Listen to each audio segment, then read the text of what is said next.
Player of the Week in the conference, and what you expect to see as you're back at home on Saturday against Tulane. Good morning. Thank you, Chuck. Really excited about, the win Saturday.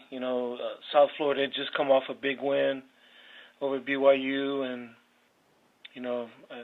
that's a big win. BYU, we saw this past week, they beat Boise State. So for us to come and beat South Florida after they had a big win at BYU is really proud of the way our guys played.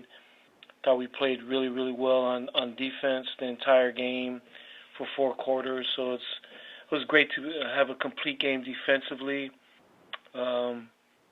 Jake Springer, being chosen as a defensive player of the week for the conference is a great honor for him and for our team. And Jake's a really good football player. He had a really good week of practice, worked really hard, and really happy for the young man. He's a good kid.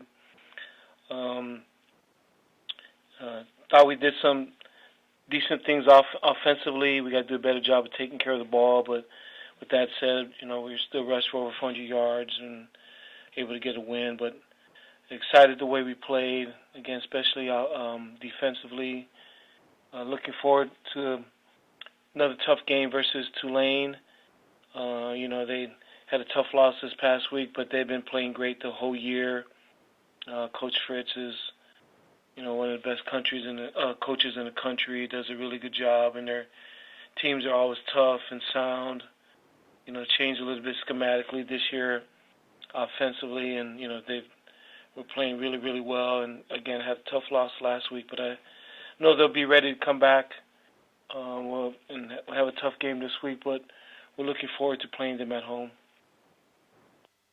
We'll open up the questions now for Coach Ken Niumatalolo. Again, press *1 on your telephone keypad to join the queue, and then the operator will introduce you.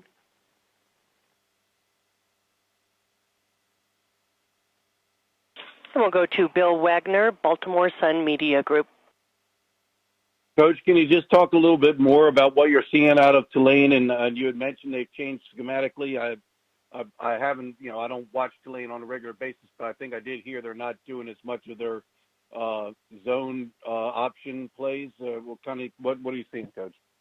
Well, they changed coordinators. So they had to change, and we're in our early stages of watching them. A really good football team. Defensively, they have a good plan against the option. They played us every year, and they've always played us tough. And played Army this past year. A couple weeks ago, and played them really well. And so they're a good football team.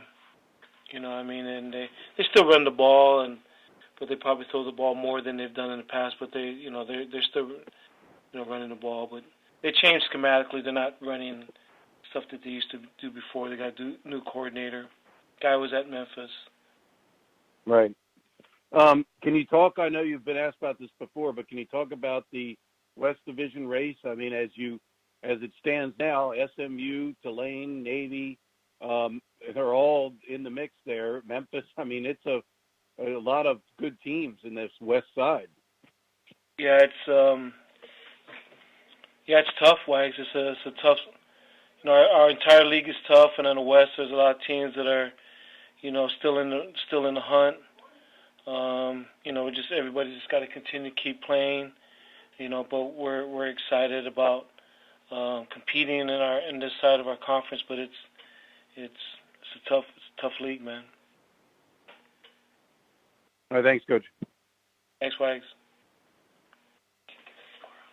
We have other questions for Coach Ken Niumatalolo, please. *1 on your telephone keypad, if so. Coach, I'll ask you the next one. I know as coaches, I'm sure you can find things to point out to your players, what things you can do better. But how do you approach a game like you just had against USF when pretty much everything you're doing seems to be going right and just you're on from start to finish, and you can't even when you do have to punt the ball, it's going for 47 yards and you're getting good special teams play and good the defense doing what it's doing and the offense clicking. So how do you keep your team sharp when it seems like you're pushing all the right buttons? Well, any coach will tell you this, but we got so much room for improvement, and the kids, we played hard and did a lot of good things, but we got a lot of room for improvement. We had 3 turnovers. That can happen. We had, for us, 6 penalties, which for us is a lot. We still had, some missed assignments. So, we got a long ways to go. It's not too hard to motivate us. We were picked second to last in our conference.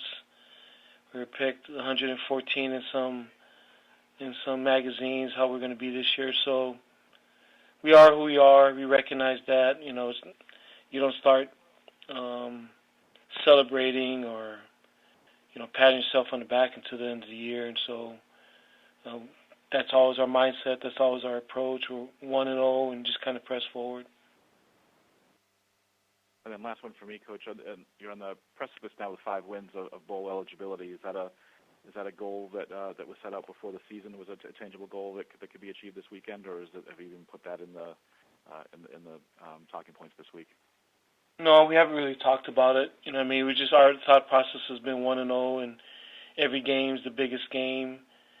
Just try to keep our mindset that way. Obviously, if we become bowl eligible, it'd be great, but it's not a big part of what we talk about. We're just trying to get better week in and week out and just try to keep improving. Okay, well, that's all from me, Coach. We'll take one last swipe here for questions for Coach Niumatalolo. *1 on your telephone keypad.